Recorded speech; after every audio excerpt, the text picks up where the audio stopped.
Morning routine. Entre mythe ou réalité, est-ce que ces meufs d'Instagram, ce sont des mythos ou pas? Est-ce que vraiment la morning routine peut changer ta vie ou est-ce que c'est encore une petite lubie des Américains qui vient nous pourrir la vie? Aujourd'hui, moi, je vais t'expliquer en quoi la morning routine a franchement changé la donne sur ma vie de femme, ma vie de mère, ma vie de femme entrepreneur. Bienvenue dans ce nouvel épisode.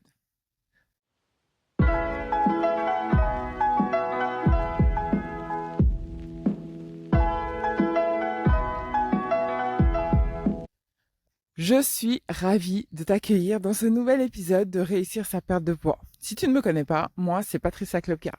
Je suis diététicienne nutritionniste, spécialiste de la perte de poids.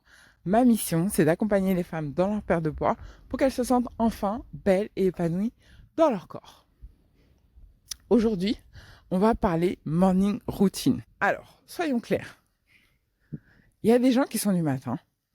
Il y a des gens qui sont plutôt, quand je dis du matin, c'est-à-dire que leur énergie, elle est élevée le matin. C'est là où ils ont le plus d'énergie. Il y en a, ça va être au milieu de la journée. Et il y en a, ça va être en fin de journée. Ok ? En fonction de ton cycle, tu vas pas fonctionner de la même manière. Ça, c'est vrai.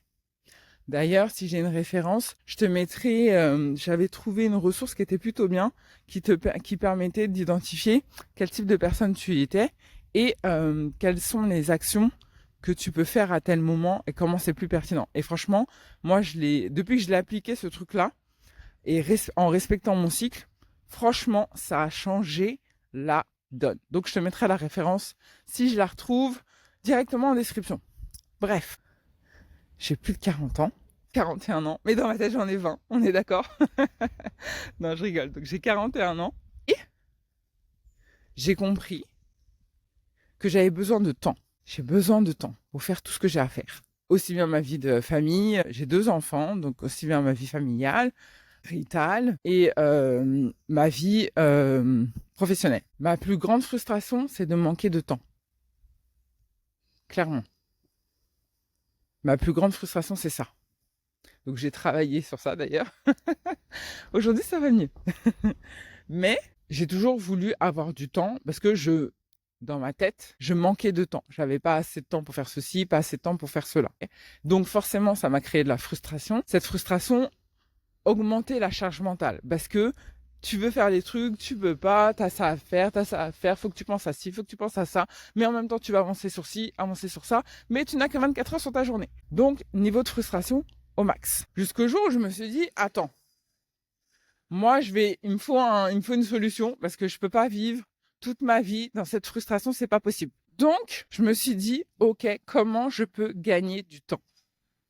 J'ai 24 heures dans une journée. Tout le monde a 24 heures dans une journée. Comment je fais pour récupérer du temps? Et j'ai commencé par scanner mon emploi du temps. Qu'est-ce que je fais de telle heure à telle heure? Qu'est-ce que je fais de telle heure à telle heure? Où je suis de telle heure à telle heure? Quelles sont les obligations que j'ai de telle heure à telle heure? J'ai scanné mon emploi du temps pour voir comment mon temps était réparti. À partir de là, j'ai identifié les moments que je pouvais récupérer. Alors oui, ça te demande de sacrifier certaines choses au profit d'autres choses.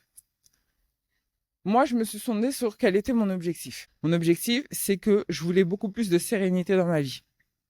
Je voulais gérer mon temps autrement, moins être dans la course et moins avoir cette sensation que le temps m'échappait et que je faisais plein de choses sauf les choses importantes pour moi.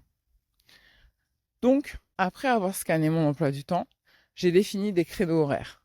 Ok, de telle heure à telle heure, je suis au taf. De telle heure à telle heure, je m'occupe de la maison. De telle heure à telle heure, je suis avec mes enfants. De telle heure à telle heure, activité extrascolaire, patati patata. J'ai disséqué mon emploi du temps. Et je te dis ça, moi, j'étais une nana feeling.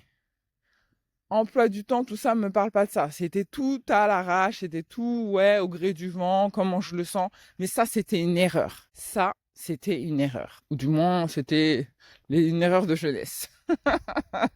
C'était plus de ça, une erreur de jeunesse. Quand j'ai pris un peu de maturité et que je me suis dit, on va régler les choses une bonne fois pour toutes, J'ai posé un cadre en fait. Parfois, on a peur du cadre. On pense que le cadre, ça va nous emprisonner, qu'on va être des robots, qu'on va faire ceci ou qu'on va faire cela. Mais le cadre, en fait, il te permet surtout de te focus sur ce qui est vraiment important pour toi. Moi, ce qui était important pour moi, c'est que mon niveau d'énergie, il est bon le matin. Moi, je suis une meuf du matin. J'ai mis longtemps avant de le comprendre, mais une fois que j'ai compris que j'étais une meuf du matin, là, j'ai commencé à pouvoir optimiser les choses. Ça veut dire que moi, mon énergie, elle est du matin. Typiquement, quand je vais faire du sport, quand je vais marcher, quand je vais me mettre en mouvement le matin, ça va me permettre de dynamiser toute ma journée et réguler mon sommeil derrière. Tout ce qui va être activité intellectuelle, notamment professionnelle, réflexion ou autre, c'est le matin. Le matin, pour moi, au calme, me poser mon ordinateur, commencer à construire des choses, écrire des choses, c'est le matin. C'est là où mon cerveau il est disponible. 1 heure de travail pour moi le matin vaut 4 heures de travail l'après-midi. Et quand tu comprends ça, je peux te dire que ça te change la vie. Donc j'ai commencé à repositionner les choses. Le matin, je me lève. Alors moi j'ai fait différentes phases, mais je me suis levée à 6 heures du matin, à 5 heures du matin. Ce qui a fait vraiment la donne, pareil aussi, c'est que du coup je préparais les enfants à l'école le matin, à partir de 7 heures. Je les préparais pour après qu'ils aillent à l'école. 8h30. Donc on partait de la maison à 8h, 8h15. Et encore une fois, je terminais mes journées, j'étais frustrée. Parce que je faisais tout pour les autres. À la fin de la journée, j'étais éclatée, j'étais fatiguée et j'arrivais pas à faire les choses pour moi en fait. Et je me suis dit, ok, tu prends ton courage à deux mains, tu vas inverser les choses. Tu vas commencer ta journée d'abord par toi et ensuite les autres. Donc c'est comme ça que j'ai tout rabattu sur ma matinée. J'ai commencé à faire des tests. J'ai commencé à faire des tests à me lever à 6 heures du matin. 6 heures du matin, c'était pas mal. Ça me laissait 1 heure avant le réveil de mes enfants. Mais c'était un peu parfois la course. Il suffisait que je dorme un petit peu plus tard, je me lève un peu plus tard. Et finalement, mon heure, ça se transformait en demi-heure, puis en quart d'heure. Donc c'était pourri. Ça me saoulait encore plus. Donc un jour, j'ai été radicale et je me suis dit, ok, tu testes 5 heures du matin. Tu te lèves volontairement à 5 heures du matin. Tu fais ce que tu as à faire. Tu vois ce que ça donne sur ta journée. Certaines vont adopter le même système. Certaines vont crier au scandale. Jamais de la vie, je me lève à 5 heures du mat. Certaines vont tester le système parce qu'elles sont dans la team du matin. Je dis pas que c'est une science exacte. Je te dis juste qu'il faut que tu trouves le bon système pour toi. Moi, le fait de me lever à 5 heures du mat, ça a changé la donne. Niveau de frustration, 0. Pourquoi? Parce que je commence ma journée par moi. Je me mets en mouvement tout de suite. Je réveille mon corps, petit mouvement de yoga. Parfois, c'était squat dès le matin. Parfois, ça peut être des séances aussi de fitness. Peu importe. Je commence le matin par du mouvement. 30 minutes minimum. Ensuite, je prends mon temps pour me préparer, pour me doucher. Je me pose et je bosse. J'arrive à travailler 1 heure avant que tout le monde se lève.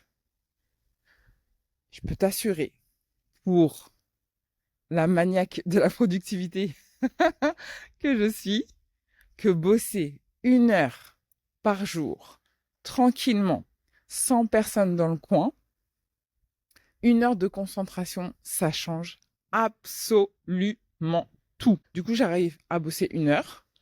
Ensuite, je vais réveiller les enfants, je m'occupe d'eux pour les préparer pour l'école et tout ça. Tout le monde va à l'école. Une fois que tout le monde va à l'école, je fais ma petite routine marche et je recommence à bosser. Rien que ça. Il y en a, ça va leur paraître lunaire, mais je peux t'assurer que à partir du moment où tu commences à recentrer les choses sur toi, ce qui te fait vraiment kiffer, ce qui te permet de te donner de l'énergie et surtout ce qui te permet de sortir de la frustration et trouve le système qui fonctionne pour toi. Si tous les soirs, t'es en fin de journée, t'es éclaté, t'es fatigué, t'en peux plus, mais t'as fait que des trucs pour les autres, t'es frustré de rien avoir fait pour toi, mais t'es fatigué, hein. T'es fatigué, t'es dans un bad mood, t'as pas d'énergie, t'as envie de rien, sauf manger. Et il est là le lien. C'est la frustration qui va te faire manger. Si tu ressens ça, il faut que tu t'arrêtes. Il faut que tu t'arrêtes et que tu redéfinisses les codes. Le problème, c'est qu'on on est dans une société où on nous a éduqués à tu fais ça à telle heure, tu prends ton métro à telle heure, tu arrives au travail à telle heure, tu travailles comme ça, ton patron il t'a dit de commencer à travailler avec ça, comme ça, alors que c'est pas ton mode de fonctionnement. Et après, tu peux même aller plus loin avec tes cycles menstruels. L'idée, c'est vraiment de trouver le système qui fonctionne pour toi. Moi, je l'ai trouvé avec le matin. Là, je suis en train de t'enregistrer le podcast, mais marcher le matin dans une ville endormie, tu peux pas savoir le kiff que c'est. Pour moi, ça permet de recentrer les idées, ça permet de faire le vide, pour moi, c'est un kiff ultime. Mais j'ai créé cette routine. Je l'ai créée. Il y en a, ils vont me croiser dans la rue, ils vont me dire, mais qu'est-ce qu'elle fout, cette meuf? Il est 8h du mat, il est 7h30, elle est en train de marcher. Mais ça, c'est pas mon problème, en fait. Parce que les gens, ils ont leurs normes. Souvent, ils calent une norme qu'on leur a imposée. Moi, ce que je t'invite à faire aujourd'hui, c'est trouver qu'est-ce qui fonctionne pour toi. Teste une routine. Ça peut être une routine du matin, ça peut être une routine de soir. Mais teste une routine qui te permet de récupérer de l'énergie, qui te permet de te sentir bien et surtout qui te permet de sortir de la frustration. Il n'y a pas de règles, il n'y a pas de code. C'est qu'est-ce qui fonctionne pour toi. Tout au long de mes épisodes, si tu me suis depuis longtemps, je t'invite toujours à aller te concentrer sur ce qui fonctionne pour toi. D'arrêter de se caler sur les normes que la société t'a données, en fait. Parce que tu t'écoutes pas. Tu t'épuises. Et en tant que femme, toi-même, tu sais. On suit des normes, des codes pour faire plaisir à tout le monde. Résultat, on se met à la fin. Résultat, on prend pas soin de soi. Résultat, on prend du poids, on culpabilise, on perd confiance. Bref, tu connais le schéma. Donc moi, ce que je t'invite à faire, c'est vraiment de te poser et regarder ce qui fonctionne pour toi. Qu'est-ce qui te nourrit? Qu'est-ce qui te donne de l'énergie? Sors des clichés, sors de « moi, je suis pas sportive, non, mais moi, je pourrais pas faire ci ou ça ». Essaye, va marcher, essaye le yoga, essaye les respirations. T'as un sommeil pourri, ok. Essaye de faire un peu de cohérence cardiaque, essaye de respirer, essaye d'aller faire du mouvement, de faire des étirements. Parfois, c'est 5 minutes d'étirement, ça change tout, mais sors des sentiers battus. Sors des graines qu'on t'a injectées dans la tête, qu'il faut faire comme ci, il faut faire comme ça. Qu'est-ce qui fonctionne pour toi? En ce qui me concerne, tout a radicalement changé dans ma vie à partir du moment où j'ai créé des habitudes qui me ressemblent. Aussi bien des habitudes du matin que des habitudes du soir. Ça peut être ma routine de yoga le matin, ça peut être ma marche qui, clairement, franchement, je l'ai pas vu venir, mais la marche, ça a vraiment été un déclic chez moi. Mais aussi la course qui m'apporte aussi beaucoup de choses. Ça va être ma routine skincare qui va me faire du bien aussi également. Et là, j'ai envie de réintégrer une routine lecture. Parce que c'est quelque chose que j'ai essayé plusieurs fois, mais que j'ai eu du mal à ancrer comme quelque chose de périn, de quelque chose de vraiment de régulier. Donc là, mon job, là, pour ce trimestre et le reste de l'année, c'est de réintégrer la lecture dans mon quotidien. Je vais tester différents horaires, ceux qui sont le plus propices pour moi, jusqu'à ce que je trouve la bonne combinaison. N'oublie pas que le plus important, c'est toi. Qu'est-ce que je fais pour me sentir de mieux en mieux, jour après jour, mois après mois, année après année. Donc concentre-toi sur toi, concentre-toi sur tes habitudes qui te font du bien. Calcule pas les autres, calcule pas ton entourage, calcule pas. Tu penses que mon mari, il me prenait pas pour une folle à me lever à 5h du matin? Il me prenait pour une tarée. Je dis, mais pourquoi tu t'infliges ça? Il comprenait pas. Maintenant, il comprend. Maintenant, il voit. Parce que j'ai une meilleure humeur, je suis disponible, j'ai envie de construire des choses, j'avance bien, je me sens bien. Ok, si tu as envie de te lever à 5h du matin, vas-y, fais-toi plaisir. Tu vois ce que je veux dire? Donc, vraiment, c'est important de te remettre au centre de toi, de ta vie, de ton bien-être et d'aller chercher des outils, d'aller chercher des solutions qui te permettent d'entretenir ça. C'est vraiment important. Donc, morning routine ou pas, peu importe. Le plus important, c'est qu'est-ce qui te convient à toi. J'espère que cet épisode t'a plu. Si c'est le cas, bien sûr, je t'invite à le liker, à t'abonner à la chaîne si c'est toujours pas fait. Et on se retrouve très vite pour un prochain épisode. Je t'embrasse. Bisous. Bye. Et je suis à 6251 pas. Bon, je pense que d'ici la fin de journée, je pense que d'ici la fin de journée, j'atteindrai mes 10 000. Allez, bisous. Bye.